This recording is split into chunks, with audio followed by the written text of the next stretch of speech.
السلام علیکم ناظرین، اس قسط کی شروعات میں ہم دیکھتے ہیں آخر سار قلعے کے سامنے عثمان صاحب اپنے لشکر کے ساتھ موجود ہوتے ہیں اور اپنی تلوار کا رخ صوفیہ کی جانب کرتے ہوئے کہتا ہے، اگر تم نے میری بیٹی کو رہا نہ کیا تو لوکاس ایک دم سے کہتا ہے، تم شرطیں رکھنے کی حالت میں نہیں اور نہیں دمکانے کی حالت میں ہو عثمان۔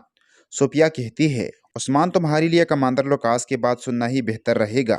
میرے خنجر کی نوک پر ایک ایسی قیمتی چیز ہے جسے تم کونا نہیں چاہو گی۔ صوفیہ کو دیکھتے ہوئے عثمان صاحب اس لمحے کو یاد کرتے ہیں جب البئی نے ان سے کہا تھا، ہمارے بھائی بھائی سنگور کو شہید کرنے والے کمانڈر لوکاس کے قلعے میں آنے والی ایک مہمان ہے۔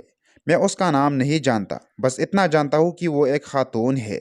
اس خیال کی بات عثمان صاحب کہتی ہے، یہ وہ عورت ہے جس کا البئی نے ذکر کیا تھا۔ بیگم پوچھتی ہے، اب ہم کیا کریں گے عثمان صاحب؟ تو عثمان صاحب صوفیہ سے پوچھتی ہے، تم کیا چاہتے ہو؟ جواب میں صوفیہ کہتی ہے، ہم اس پر بھی بات کریں گے عثمان صاحب، تھوڑا صبر کرو۔ پھر لوکاس کہتا ہے، تمہارے پیاروں کے لیے ہم ایک سودا کریں گے۔ عثمان صاحب صوفیہ سے پوچھتی ہے، تم کون ہو؟ دوسری طرف سعود میں آگے بڑھتے ہوئے ہولوپیرا گونچا سے کہتی ہے، کیا ہمیں فاطمہ کے ساتھ موجود باجیان کا ابھی تک کوئی سراغ نہیں مل سکا؟ کیا انہوں نے ان سب کو بھی اغوا کر لیا؟ گونچا کہتی ہے، میں نہیں جانتی ہولوپیرا۔ خون کے نشانات کو دیکھتے ہوئے الگن آگے بڑھتی ہے۔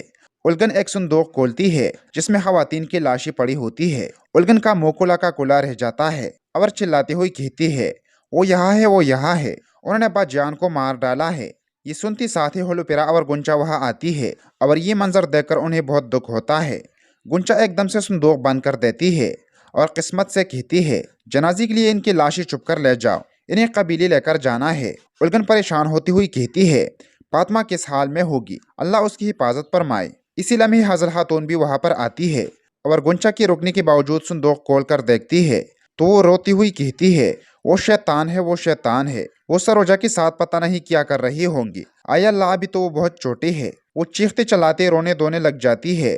گونچا اسے پرسکون کرتے ہوئی کہتی ہے، حضل خاتون برائے کرم چپ جائیے، ہمیں لوگوں کو یہ معلوم نہیں ہونے دینا چاہیے۔ میں آپ کا درد سمجھ سکتی ہوں، لیکن اگر عثمان صاحب کی بچے کی اغوا ہونے کے بارے میں بات چیت پھیل گئی تو لوگ ریاست کی کمزوری کے بارے میں سوچیں گی۔ اپنے آپ کو مضبوط کریے بہن۔ ہولوپیرا خواتین سے کہتی ہے، حضل خاتون کو کئی پرسکون جگہ پر لے جاؤ۔ یہ سنتے ساتھ ہی خواتین انہیں لے جاتی ہے۔ دوسری طرف آخر قلعے کے سامنے بالا خاتون فاطمہ سے کہتی ہے، میری بیٹی ہمت رکھو، کچھ برا نہیں ہوگا۔ تو صوفیہ کہتی ہے، قریب آؤ عثمان تاکہ اپنی بیٹی کو آخری بار دیکھ سکو، کسی بھی کوشش کے نتیجے میں تمہاری بیٹی ماری جائے گی۔ عثمان صاحب ایک بار پھر پوچھتی ہے، تم کون ہو؟ جواب میں لوکاس کہتا ہے، جس حد تک میں جانتا ہوں یہ ترکی کے سب سے بے رحم دشمن ہے، یہ یہاں میرے طاقت میں اضافہ کرنی آئی ہے۔ صوفیہ کہتی ہے، اس کے علاوہ وہ میں ہی ہوں جس نے تمہیں تمہاری جاسوسی کی انگلیوں سے بھرا ہوا صندوق بھیجا تھا۔ یہ سن کر عثمان صاحب کہتی ہے، اپنا ماسک اتارو اور چہرہ دکھاؤ۔ تو صوفیہ کہتی ہے، تم میرا چہرہ تبھی دیکھ سکتی ہو جب تم میری جان لے سکو گی۔ تو عثمان صاحب کہتی ہے، جب میں تمہیں ماروں گا اور تمہاری لاش اٹھاؤں گا تب ہر کوئی تمہارا چہرہ دیکھے گا۔ اب یہ بتاؤ تمہاری شرائط کیا ہے؟ تو لوکاس کہتا ہے، فی الحال ہم یہ چاہتے ہیں کہ تم محاصرے کو ختم کرو، ورنہ تمہاری بیٹی اور نوجوان سردار مارے جائیں گے۔ صوفیہ فاطمہ کی منہ سے کپڑا ہٹاتی ہے تو وہ کہتی ہے، بابا میں اب یہاں مرنے کو تیار ہوں، برائے کرم کبھی بھی مجھے بچانے کے لیے اپنے پتہ سے دستبردار مت ہوئیے گا۔ یوسف بھی کہتا ہے، میں بھی مرنے کو تیار ہوں عثمان صاحب۔ سروجا بھی یہی الفاظ دہراتا ہے۔ عثمان صاحب کہتی ہے، چلو مان لیتی ہے کہ میں نے محاصرہ روک دیا، تم انہیں مجھے واپس دے دو گی؟ تو صوفیہ کہتی ہے، لوکاس، کیا ہم عثمان سے صرف واحد یہ چیز لیں گے؟ تو لوکاس کہتا ہے، ہرگز نہیں، اگر میری بیٹی ہوتی تو میں اس کے لیے پوری دنیا دے دیتا۔ دیکھتے ہیں عثمان صاحب کیا کریں گے۔ کیا عثمان صاحب اپنی بیٹی کے لیے سب کچھ دینے کو تیار ہے یا نہیں؟ ادھر سردار کراسی سرداران کے ساتھ موجود ہوتا ہے اور کہتا ہے، ہم نے اس دن کے لیے بہت صبر کیا اور عثمان صاحب کی بغاوت کو برداشت کیا۔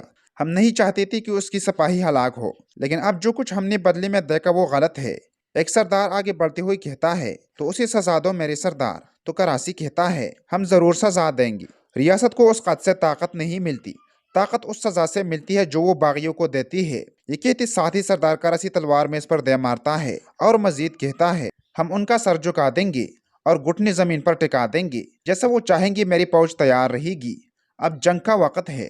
اس لمحے سنجار وہاں آتا ہے اور کہتا ہے، لوکاس اور وہ خاتون عثمان صاحب کی بیٹی کو لے گئی ہے۔ یہ سنتی ساتھ ہی سردار کراسی باقی سرداران کو بھیج دیتی ہے۔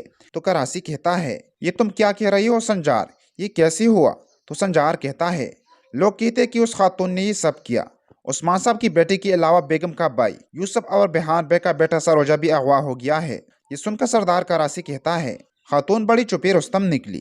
عثمان، اس سب کا سبب تمہارا تکبر ہے۔ اگر تم نے میری بات سنی ہوتی تو اس وقت میں تمہارے ساتھ ہوتا، میں لوکاس کی کیل کے خلاف کچھ نہ کچھ ضرور کرتا۔ اب یا تو میں اس سب سے باہر رہوں گا یا میں کسی کو بھی زندہ نہیں چھوڑوں گا۔ ایک زخمی بیڑیا بدلہ لینے ضرور آتا ہے سنجار۔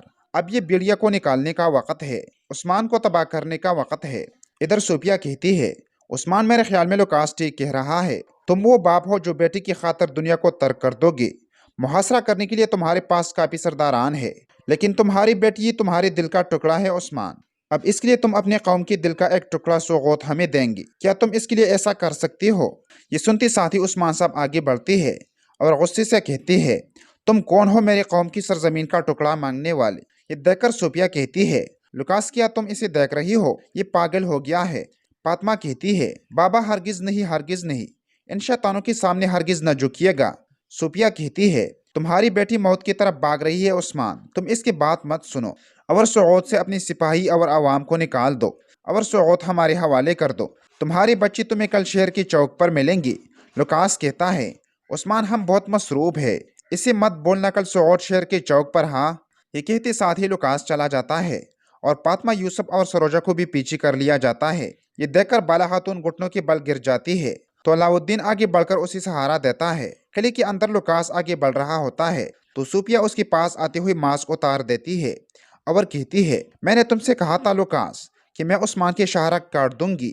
تو لوکاس کہتا ہے، وہ ابھی صرف اپنا دماغ کو رہا ہے، لیکن جب وہ سوغوت کو دے گا پھر وہ مکمل طور پر تباہ ہو جائے گا۔ نیچے آتی ہوئی سروجہ ان سے کہتا ہے، ابلیس تمہیں کیا لگتا ہے کہ عثمان صاحب تمہیں ایسے چھوڑے گا؟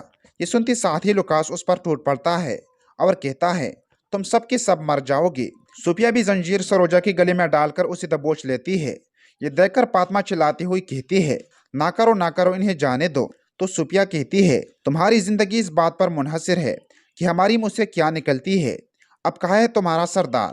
یہ سنتی ساتھ ہی یوسف صوفیہ پر توک دیتی ہے تو لوکاس اس پر بھی ٹوٹ پڑتا ہے۔ یوسف کی آنکھوں پر زنجیر ڈال کر اسے پوری طاقت کے ساتھ کھینچ لیتی ہے اور اسے کہتا ہے، اپنے حد جانو، تم ایک سردار کی بیٹی نہیں، ابھی تم صرف ایک قیدی ہو۔ تکلیف کی شدت سے یوسف چیخ اٹھتا ہے۔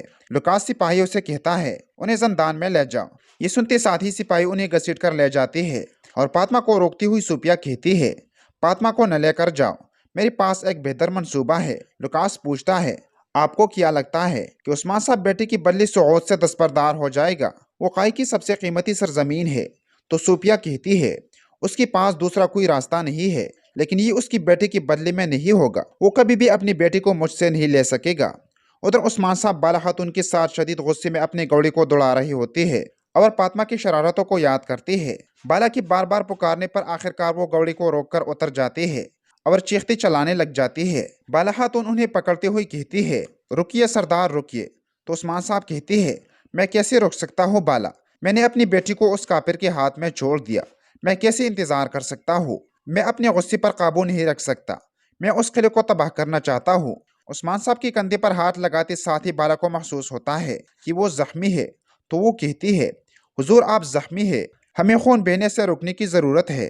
تو عثمان صاحب کہتی ہے، رک جاؤ بالا رک جاؤ، مجھے اپنے زخم کی کوئی پرواہ نہیں، میری بیٹی وہاں ہے، اگر وہ میری بیٹی کو چھوتی ہے، اگر وہ اسے نقصان پہنچاتی ہے تو میں ان میں سے کسی کو بھی زندہ نہیں چھوڑوں گا، میں انہیں ٹکڑے ٹکڑے کر دوں گا، میں بس اتنا ہی جانتا ہوں۔ بالا پوچھتی ہے، میرے سردار کیا ہم انہیں سعود دیں گے؟ تو عثمان صاحب کہتی ہے، ایک طرف فاطمہ اور دوسری طرف وہ زمین جس پر ہم نے ریاست قائم کی سعود، یہ دونوں میری رب کی امانت ہے۔ تو بالا کہتی ہے، ہم کیا کریں گے؟ ہماری بیٹی اس عورت کے ہاتھ میں ہے، ہم کیا کرنے جا رہی ہے عثمان صاحب؟ یہ سنتے ساتھ ہی عثمان صاحب سوچ میں پڑ جاتے ہیں۔